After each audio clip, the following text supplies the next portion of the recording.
10 minit. Terima kasih Yang Datuk Dipertua tentang ruang dan peluang diberikan. Saya amat kesal dan sedih daripada pagi persidangan Dewan ini. Bila saya melihat keadaan yang berlaku di negara kita bukan hanya oleh kena kematian, orang yang bunuh diri, gantung diri di negara kita.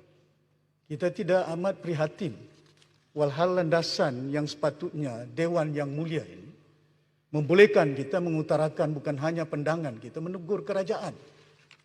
Dari segi bukan hanya pengurusan pentadbiran negara, perbelanjaan uang yang tidak pernah berlaku di negara kita berbilion. Can you imagine, dengan izin, a government hardly 2 years spending more than 800 billion, almost 1 trillion, including moratorium, including EPF. Ini membebankan kita. Banding dengan negara-negara lain, Vietnam, Pakistan, negara-negara yang lain. Thailand belanja tak sebanyak seperti negara Malaysia, duitnya, namun mereka tidaklah seburuk keadaan yang berlaku sehingga menggantung diri, bunuh diri begitu besar. Dan ini berlaku bukan hanya oleh kerana masalah rakyat. The problem is the government, not the people, not the MP opposition yang ada. Problem is the government. Kalau kita melihat the persoalan dari segi trust, rakyat tidak yakin dengan kerajaan pada hari ini untuk mengurus tadbir negara ini masalah sama ada berhubung kait dua perkara yang penting yang perlu diurus. Pertama ialah COVID, kena membebitkan nyawa manusia. Kedua ialah ekonomi. Dan dua perkara ini is correlated.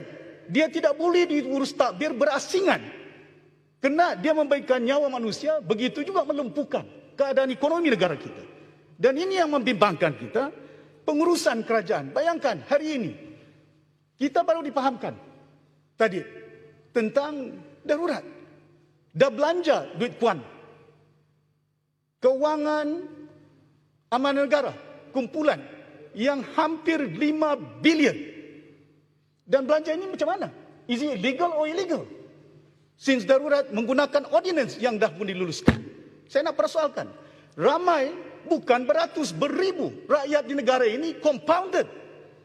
40,000 buka restoran, oleh kerana ada meja, lepas itu 30, selepas 21 yang diturunkan, tadi, revoke. Who's right to revoke ordinance? Yang proclaim ordinance ialah Agung. He should be the one who tell the world, the country, that revocation is done dengan izin. Ini kita tak tahu. Kalau sebenarnya darurat itu dah di-revoke, kenapa lagi masuk dalam agenda kita? Di parlimen ini. Dibahaskan. Dan dinyatakan dalam agenda. Ini yang saya kesal, yang saya bimbang. Sama ada kebenarannya betul ataupun tidak. Datuk Yang Dipertua, saya bimbang. Kalau kita melihat pengurusan pentadbiran kerajaan tentang COVID ini, there is no proper coordination. Red tape is there. Bayangkan, COVID ini tidak ada bezanya dengan influenza, dengan penyakit-penyakit yang lain. Lagi berat sakit jantung, nak putung jantung kita. Lagi berat kanser. Ini cuma poke the needles into your arms. Masalahnya kita tidak dapat vaksin yang lebih awal. How do you overcome this problem? Scientists menyatakan, if you vaccinate the people, sekurang-kurangnya 80%, 70% of the life will be saved dengan izin. Tapi ini tak ada vaksin diperolehi. Mengapa vaksin lambat kita perolehi? Negara lain awal, Vietnam dapat, Thailand dapat, Saudi dapat, Malaysia tak dapat. Apa pasal? Belanja sudah habis. Saya tak sebut. Saya tak kata adakah harga tak patut. Tak sesuai. Bayangkan ada syarikat kerjasama di peringkat negeri Sabah untuk membekalkan yang tak ada kena-mengena tentang hubung kait dengan mengatasi masalah COVID ini. Nyawa manusia yang kita rasa dan nampak dengan mata kita dah tergugat. Persoalan nak dapat duit rasuah yang ada di negara ini masih berlaku di negara kita. Sempurna. Takkan kita tak sedar, takkan kita tak insaf. Rakyat mati di negara ini. Rakyat gantung diri. And there you are. Want to make a little bit of money put into your pocket. Datuk Yang Dipertua, saya kesal, there's no preventive measure dari awal. Saya nyatakan bila berlaku COVID di Sabah, Pulau Gayam, immediately I manage it. Saya beli mask 10 million. Waktu itu belum ada vaksin. Saya beli reagent 5 million. Saya berhubung dengan ketua pengarah kesihatan. Saya katakan, if you can't supply, I will buy my own from the state. 5 juta kita belanja. What I did was test everyone. The moment I test 6,000 people there, the spike was there. It's okay. Don't worry. As long as you reach the rate yang high, it will never go up. It will go down. There's 32 million Malaysian yang ada. Kita perlu testing. Tapi masalah dia, bila manusia kita dites, dihati bahwa mereka negatif, tak bagi dos pun. Balik dulu. Sepatutnya bagi dos. When you give dose to those people yang found negative, they will be protected. Sekurang-kurangnya. Nak balik kampung, nak datang lagi mengambil masa, susah payahnya orang kampung nak datang. Nak buat testing. Lepas itu, dijangkit. Have to wait another 14 days. Sepatutnya sistem yang ada, dah 14 hari, orang kita found positif. Wait for 14 days. Letak di quarantine center. Before they go back, make sure they vaccinate them. Tapi amalan ini tidak berlaku di negara kita. Tidak ada kerjasama bukan hanya dengan pihak swasta. There must be a mass mobilization. Public services, private sectors yang ada. Bayangkan, kalaulah hospital seperti Subang Medical Center, Prince Court, swasta yang lain, boleh melakukan pembedahan jantung manusia lebih berat. Takkanlah nak poke the needles. Private sector, we can't authorize them. Empower them. Bayangkan, kalau kita ada punya vaksin, bagi 1 juta dengan bala tentera. Dia ada dia punya unit kesihatan dia. Kota Raja pun bekas Menteri Pertahanan. Bagi dengan tentera 3 juta. The frontliners including dia punya keluarga. Within 2 months they can settle that. Bagi dengan universiti pelajaran yang ada, Kementerian Pelajaran. Dia tahu di mana lecturer, dia tahu di mana students. Delegate to them. Don't have too many red tapes yang ada di negara ini. Sehingga nyawa manusia, ini buka sekolah tadi, dah yang hormat sebut. Sekejap buka, sekejap tutup. Bila ada spike, tutup. Vaccinate the people. Then you open up. Ini tak. Kita gunakan darurat. Semakin banyak manusia mati. MCO can be used. Tapi MCO ni kena diurus takbir dengan baik. Hilang spike di Kelang. Ada kes di Shah Alam. Bari Bebatu Perlis punya kilang tutup. Manusia, kalau ada diabetik dia, Datuk yang dipertua, ada sakit diabetik dia, kaki dia yang sakit. Ini tubuh badan manusia. Jangan putung kepala, putung kaki. You close down, Shah Alam is okay, ada spike. Nak tutup kat Perlis buat apa?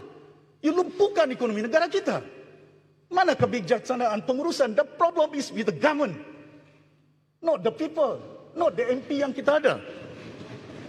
But they don't know. They don't have the wisdom untuk mengurus takbir rakyat dan negara ini sehingga manusia kita berhadapan dengan berbagai gejala yang ada.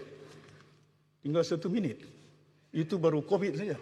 Saya belum sentuh tentang ekonomi. Dan ini yang saya harap sungguh. Tentang unemployment yang ada. Saya bimbang. Yang dah ada kerja pun dah habis dah. Yang cari kerja pun dah habis dah. Bila saya sembang dengan anak saya, dia katakan, Papa, dulu ada franchise Papa Rich. Sekarang ini Papa Poor. There's no longer Papa Rich punya franchise. Why? Middle income earner yang kita bina selama ini, the collapse dah. Duit belanja daripada 300 bilion belanjawan yang lalu. Sekarang ini nak belanja lagi. Takkanlah tak minta kelulusan daripada parlimen. Perundangan yang ada, halalkan segala perbuatan. They must be accountable. Question dibentangkan supplementary budget must be done immediately. Jangan tunggu belanjawan akan datang. You imagine, hutang negara kita more than 1 trillion yang ada pada hari ini. Kematian manusia. Macam mana kita nak hidupkan? keadaan ekonomi negara kita. Private sectors dengan swasta perlu kerjasama. Dasar yang ada tak selari. Ada syarikat yang kita katakan labor intensive. Ada syarikat yang kita katakan automation, mechanization. Tapi dasar dia bagi 30% hanya boleh kerja. Kalau labor intensive, pekerja dia 1,000. Kalau mechanization, pekerja dia 5 orang. You buat dasar 30%, yang 1,000 ada 300 orang boleh kerja. Yang 5 orang, 30% tinggal 1 orang. Mati dia kerja. Boleh celah. They don't look at all the structure of the economy on the ground. It's not top down, it's bottom up. Dengarlah suara rakyat, dengarlah rintihan rakyat di negara ini. Minta pencerahan. Jangan hanya kita anggap diri kita, semuanya kita tahu. Boleh celah. Boleh saya celah. Terima kasih. Terima kasih Datuk Seri Speaker. Saya nak tanya Sempurna. Kita dengar apa yang Sempurna kata, khususnya berkenaan dengan kegagalan pengurusan pada pihak kerajaan. Kita juga lihat bagaimana seakibat daripada perkara itu, maka kita lihat keadaan yang menekankan di bawah wabak COVID ini makin membesar. Dan kita juga ada dengar pengumuman hari ini Sempurna bahawa ordinan darurat ini dibatalkan. Ya, jadi soalan saya, dalam 6 bulan yang lalu, bukankah sepatutnya kita ada sidang parlimen supaya di situlah boleh kita bawa masalah-masalah ini dan kita juga boleh memberi pendapat daripada semua ahli parlimen supaya kita boleh cari bagaimana kita boleh mengelakkan semua masalah ini daripada berlaku. Saya tanya pandangan anda Sempurna. Perkara itu memang sebenarnya jelas sekali hari ini petunjuk Tuhan. Kita dah tahu dah, darurat ini diumumkan since when? Hari ini baru kita tahu revoke. Where's the transparency in this government? Tak ada parlimen yang ada. Kenapa tidak diadakan parlimen secepat yang mungkin? Bimbang tentang keadaan kita nak selamatkan nyawa. Nak kerjasama dengan kita, kita bagi kerjasama. Tapi kerjasama jangan satu halal. Ini kita bagi kerjasama, dia beli kita punya YB. Bagus punya orang. Jadi yang Datuk Speaker, saya tahu masa saya pun bimbang yang lain. Walaupun banyak perkara yang saya nak suarakan tentang ekonomi.